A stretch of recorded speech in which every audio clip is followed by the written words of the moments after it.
我潘 Sir，係好耐冇見啦喎，差唔多1年喎。係啊最近幾好？係啊！我而家冇咩嘢嘅，即係自己過下日子，又四圍行下睇下，keep 住自己都精神啊！咁啊，講講同潘 Sir 嘅淵源就係即係自細聽你嘅歌啦。哇！10幾年前啦，開始入咗藝術圈啦，咁啊發現啊，竟然有個喺香港中環半山有個叫做視覺藝術中心。係 Visual Art Centre，咁啊竟然見到阿潘源良先生咧就有個展覽，係關於書法嘅作品。咁當年開始我都讀緊個書法嘅 course 啦，咁所以就開始點解會一個流行文化歌詞填詞大師寫書法咧？咁我好有興趣咁去睇，好有緣分咧！你咁啱喺展場入邊啊，係啊係。咁啊睇到一張我好中意嘅作品叫《今天應該很高興》啊！咁呢首係自細真係即係耳濡目染好多好深刻影響嘅歌，好有幸咁啊收藏咗一張。咁我從此我哋咁啊結咗緣啦。係。咁就之後你都陸續有啲唔同嘅展覽啦、演出啦等等咁啊。但係直至去年咧，唔知點解深刻來潮，我好記得係見到阿 Wyman， 佢應該填完俾阿 Anson Lo 嘅其中一首歌。佢原來有個習慣填完咧，佢會自己抄一次。咁就自己留好，咁依家有 social media 都有 po 上網。咁我諗係喎，我識潘 Sir 喎。咁如果呢一批好重要嘅文物，如果係可以用一個好藝術嘅形式去呈現到出嚟，咁我都覺得係一件事喎。咁我就好記得上年應該年初嘅時候，咁就特登嚟到台北呢度啦，咁就揾阿潘 Sir。潘 Sir 就好有趣就話：我應該20幾年冇開過呢個行李箱啦。咁就竟然好完整地揾翻呢一批封塵咗幾多年啦，真係唔知啦，起碼係香港運過嚟之後都冇開過。咁嘅呢批我覺得好重要文化嘅文物。咁點解講文物咧？最近香港有個新聞，唔知你有冇睇到？香港嘅都會大學就得到張愛玲嘅手稿或者文物嘅捐贈。係啦嘅捐贈。宋以朗先生咁因為張愛玲逝咗之後，俾咗宋琦先生。宋琦先生嘅兒子宋以朗。就喺佢過身之後就留低咗，咁佢一直苦苦地揾呢個適合嘅地方去處置呢一批嘢。咁我就覺得俾到好大嘅啟發我就係、其實我哋現代已經有好多好重要嘅文化人，啲好重大嘅貢獻者。其實佢哋仲有一批好珍貴嘅收藏品或者文獻喺度。咁我覺得應該喺你仲健在，仲好多回憶，仲好多創作力嘅時候，我哋可以一齊做一啲嘢，可以延續呢件事落去。咁所以係啦，成個淵源就係咁啦。咁啊上年當我揾你叫你開始揾呢批嘢嘅時候，你點樣睇翻呢一批你好重要嘅一啲創作出嚟？其實咁巧嘅啫，即係我又冇覺得係好特別重要，只不過即係話係由香港搬過嚟台灣呢邊，咁喺行李裏邊亦都搬咗一批嘅手稿啦。其實有一啲咧之前已經經阿黃志忠博士咧就係捐贈咗㗎啦。嗰度有幾份啦，就係捐贈咗俾即係政府文物嘅即係文化中心啦。剩低落嚟嘅咁後來過咗嚟之後見到你，咁你又佢有興趣想話係珍藏啊，咁我其實對我嚟講我係好感激嘅，即係話竟然仲有人中意同埋欣賞同埋係希望將呢啲嘢保留。咁如果冇咩我就其實我真係一路係等喺度嘅。至於你話後來想話將呢啲嘅歌詞再發展成一啲嘅書法，啱啱呢啲嘢其實就係我喺你講嗰個嘅展覽啦，16年嘅時候就係同我一個小學同學即係游榮光，佢係一個畫家啦。咁佢嘅畫我同埋我嘅書法就咁多年之後，然之後竟然一齊係可以喺啲同學仔面前咁樣嚟去展覽，都即係其實幾有趣。咁就係嗰次係咁樣提出，然之後後來又成咗事，然之後就再見到你咁樣。咁當時就展出咗一啲我都叫做係啱啱再寫翻多啲即係書法嘅時候嘅一啲嘅展品啦咁樣。咁今次又經過你即係俾咗好多意見啦，即係想法啦，同埋即係 curate 呢件事咧。咁我又用咗一啲唔同嘅紙張、唔同嘅一啲嘅佈局嘅方法嚟重新再演繹寫翻一啲我自己好有感覺嘅歌詞嘅內容。包括自己寫嘅，亦都包括一啲即係我聽見同埋睇到，即係話其他嘅寫詞嘅人佢哋嘅名句，佢哋即係創作裏邊嘅其中一種，我自己覺得好欣賞同埋好感受深嘅一啲嘅歌詞咯。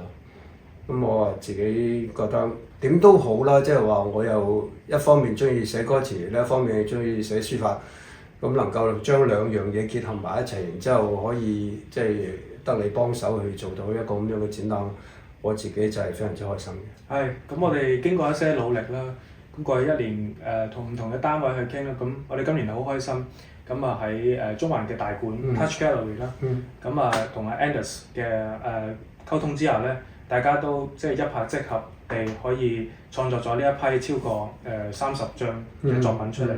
寫翻嘅時候，你有一批大部分啦係你自己嘅填詞嘅作品啦，就包括一啲非常之即係天王級、天后級嘅一啲作品啦，例如黎明啦，情深説話未曾講啦，張學友望月啦，王菲啦，當年係咪仲係叫黃靜雯啊？容易受傷的女人。嗰陣時啦，我覺得呢啲歌係即係歷久不衰，但係如果再用一個書法形式去呈現出嚟咧，可能觀眾無論熟唔熟悉呢啲歌，我覺得都有另一種味道。咁啊，今次好精彩嘅作品咧，因為我覺得比起你16年，你頭先講啦，無論喺形式上，一個 presentation 上，我覺得同埋你個 variety，即係你寫嘅嗰種跌宕章法佈局，我都覺得更加豐富。咁你覺得呢幾年對比翻你16年今次展覽嘅作品入邊，你覺得有啲咩最大嘅一啲 insight 俾翻你或者感覺？嗱，有啲嘢真係經過沉澱嘅，呢啲歌其實都係一啲好舊嘅舊歌啦，美其名叫金曲啦。但係就話沉澱咗咁多年之後，你而家再去感受翻啦，好老實講，喺一首歌裏邊唔係話句句都係我自己由頭到尾必須要覺得成首歌要即係寫出嚟。好多時候即係譬如話聽其他嘅作詞人嘅作品都係成個歌裏邊嘅佈局原來佢最想出嘅最有力量嘅嗰啲句子係邊啲咧？咁有時係喺一個寫書法嘅角度咧，你會重新去感受，同埋你捉到嗰句之後，你會好開心，咁就希望可以用書法嘅方式嚟到表達出嚟。咁今次係會有更多嘅即係沉澱咗落嚟嘅感覺，包括自己所創作嘅，同埋聽其他嘅填詞人寫嘅嗰啲歌裏邊有好唔同嘅感受。包括你頭先講嘅一批你好尊敬嘅前輩，或者一啲即係同你好大淵源嘅人，包括阿詹叔啊、陸國詹先生啊、鄭國江先生啊，甚至係我哋好熟悉嘅 Wyman 啊等等。咁呢批致敬嘅系列對嚟講個意義喺邊度？你點解今次都想喺個展覽入邊去呈現出嚟？嗱，因為我好慶幸啦嚇，即係話我能夠即係話喺寫歌詞嘅時候咧，寫歌詞好得意嘅。一方面好似係有一個叫做競爭啊、比試啊咁嘅角度，咁但係咧另一方面咧又會有互相欣賞同埋互相去激勵嘅一啲嘅時候，後生啲嗰啲即係可能我自己個感受或者係我認識亦都未必咁深，咁但係即係前輩嗰啲或者係我哋同代嗰啲咧，即係好多時候係曾經經歷過一啲，哇你咁樣寫又話正喎，我又寫下呢啲先，咁我又覺得好正喎咁，係有一種咁樣嘅好似又唔講華山論劍啦嚇，即係我哋叫做即係互相去即係求好，激勵對方去寫得即係更加刁鑽，寫得更加出色嗰種感受。咁而呢個係橫跨咗幾十年，即係我見到嘅都係有咁嘅情況，即係由阿詹叔佢哋嗰一代之前到我哋後來，即係一步一步咁樣去發展。我亦都好希望呢一種咁樣嘅心意同埋一種咁嘅精神咧，即係可以延續到、繼續到落去啦。咁我會聽多啲後生嗰啲歌噶啦，即係可能下一輪我會揾到即係更加有感覺嘅後生嘅歌啦、歌詞啊等等，我又會再寫都唔定。咁但係即係我唔可以自己，即係話我係嗰個年代深啲嘅感受嘅，我做咗先嚇。即係嚟緊嘅，我哋再聽。有嘅，我會嘗試去寫。係，好多人我哋即係都會懷緬嗰個好美好，即係文化即係上百花齊放嘅年代，90年代。咁你正係中間嘅中堅人物啦。你頭先講啦，係啦，會睇翻今天嘅樂壇，好似好多人都話啊，無論喺唔止音樂，其實電影上啊，咁香港都文化上經歷緊一個調整嘅期啦。咁你覺得你點睇依家嗰個演藝圈或者樂壇嘅情況？咁大嘅一個題目，即係對於我嚟講，我只係一個小小嘅觀眾。去到今日嚟講，我就係觀眾啦、聽眾啦。勉強嚟講，我成日都講話，我至多做一個吉祥物啦。希望即係如果佢哋有啲咩嘢話啊，叫我去即係幫下手嘅，即係嚇，我又會即係出現都唔定。時代係不斷咁樣變遷啦。我哋都好難喺後生啲嘅時候想像到嚟到一個世界係網上嘅，一方面好碎片化，另一方面亦都百花齊放得嚟，冇咩主流，冇咩即係話必然嘅主打嘅媒體。大台就冇啦。可以係啦，大台咁樣即係將即係呢個壟斷。咁但係冇壟斷嘅情況底下咧，另一方面就好散收收，你可能聽呢啲，佢可能聽嗰啲。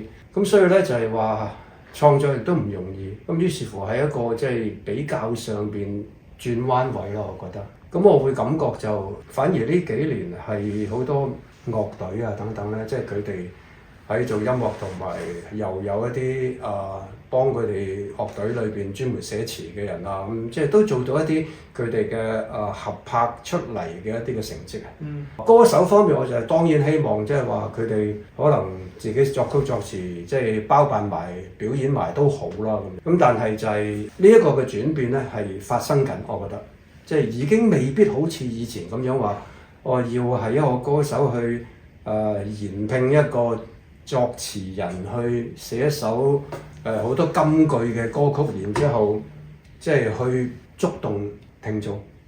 反而可能係佢哋自己發自內心、發自佢哋自己嘅創作嘅想法去做出嚟。樂隊做到嘅，我覺得。咁歌手都有啲係做到嘅，改變係一定有㗎啦。咁我好希望即係話嚟緊係會越嚟越多係更加成熟嘅作品會見到、聽到咯。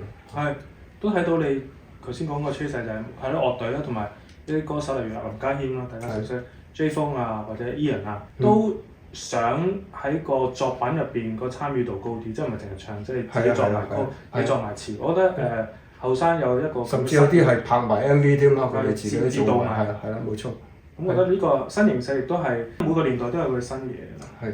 咁啊，希望創造啲新嘅經典出嚟。咁係啦，講翻經典啦。我啱啱睇完文化博物館霑叔嗰個展覽，我諗佢個霑叔個 family 都捐咗好多嘢出嚟。都可能係咪啊？邊個啊？即係做黃霑研究嗰個梁款，以前港大教授。係啦。有機會，因為嗰本書都係教授去負責。最近我就睇到香港文化博物館霑叔有個好重大回顧展，咁其實都俾咗好多 inspiration 我嘅，即係喺籌備今次同你嘅展覽入邊。咁我覺得霑叔咧，頭先我哋講新嘅經典，咁霑叔又講點樣創作可以成為經典？佢就抽絲剝繭睇翻好多古書，佢就睇到唔知可能宋代定邊個有一個名作家講過一句大樂必易，佢就話。所有偉大音樂咧，其實都一定係從義方面去着手。其實你嘅歌詞都係啦，雖然用啲好淺白、簡單易明嘅歌詞，但係好做到嗰種真係入心入肺嘅感覺。如果你俾一啲 direction 俾下一代嘅創作，你覺得點樣從簡單入手，但又做到深刻嗰樣嘢？因為其實看似好矛盾或者好難解決嘅嗰種創作嘅 struggle。其實我一直都唔識教人嘅，因為我覺得係即係好難嘅，講得出又未必做得到。但係我會覺得的而且確係用翻最淺白，即係同個音樂融合嘅句子嚟到順暢咁樣表達到自己個想法。我覺得呢個係一個方向咯，即係唔應該係話我要諗啲特別嘅句子等你記得先咁，即係對我嚟講呢樣嘢好似有少少違背咗我嘅創作初衷。我會覺得如果有啲特別嘅句子出到嚟，去令大家有感覺嘅咧，係因為你上文下理可以營造到，然後係帶到呢一種感覺，帶到呢句子順利咁樣表達到出嚟，而唔係話你必須要諗一句好刁鑽嘅等咗落去先，然之後上邊下邊再去楞落去啦咁樣，即係好多時候寫粵語歌詞會係咁，但係咁樣咧係我會覺得係危險嘅。當然即係每一種創作嘅方式都有可能修成正果嘅，即係話你用呢種標題式嘅講咗呢句説話先，然之後上文下理再去修理。如果你修理得好啦，咁咪冇人知咯。不着痕跡。係啊，咁但係點樣不着痕跡咧？咁即係最好就係你其實喺上邊一路落嚟都係咁通順，去到嗰度自自然然就係可以將呢一種真嘅感覺、真嘅句子、真嘅有效嘅同人溝通嘅呢一個方式完善咁樣去即係表達出嚟。你頭先講得好，點樣跟住個音樂好順暢地、好真誠地表達到出嚟？因為依家好多人話新嘅歌咧有幾個即係唔同以前啦，唔講好定唔好，好冗長咧歌詞，拉到好長。第二就係好扭啊，好 太 twist 嗰啲歌詞，即係佢希望扭到就扭到好似覺得俾人覺得有種深度，或者有種好起承轉合嘅崎嶇喺入邊。但係其實淺白都可以做到深刻嘅感覺。呢個只不過我嘅經驗之談啦，可能即係永遠創作都係有例外，永遠創作都係即係所有嘢都係有可能嘅。只不過我嘅經驗就係話咁樣可能會更加適合我自己，或者係出嚟會對我嚟講更加有效。咁今次展覽啦，你都預備咗一批大批作品俾香港觀眾，或者喺外邊嚟嘅觀眾嚟到欣賞。咁你最想透過你啲歌詞、你啲書法，同觀眾表達一啲咩嘅信息？因為我嘅書法其中一個特點就係我寫嘅大部分都係歌詞啦。咁我會覺得個歌詞本身個力量同埋我書法嘅一啲表達嘅方法，我希望係可以互相配合，同埋即係1+1就等於3啊！即係可以有更大嘅表達嘅能力。我希望大家喺睇見啲書法嘅時候，又可以感受到喺即係觀察喺眼球方面可以睇到，心裏邊又哼起嗰啲嘅歌，無論係我寫嘅或者係其他啲作詞人寫嘅嗰啲歌，咁嗰個世界咧就會好立體，即係話除咗睇之外，個心裏邊好似聽到一啲歌，或者係自己喺度哼一啲歌，咁就唔係淨係睇，係進入咗一種好有趣嘅歌詞，會叫做沉浸式嘅世界咁樣嚇，即係你會係好似同呢個歌詞再度接觸，同呢個隻歌再度去感受嘅嗰種嘅想法啦。係，咁啊，今次我哋好期待啦，喺中環大館Touch Gallery 啦，咁我哋同阿潘生嘅一次即係歷史性嘅我哋合作，希望係 just the beginning。咁我哋希望可以繼續承傳呢個廣東歌文化落去，透過你嘅無論書法定係手稿定係其他嘅方式。咁我哋希望喺不久將來再同潘生聚會。好啊，我哋到時再傾。好，thank you。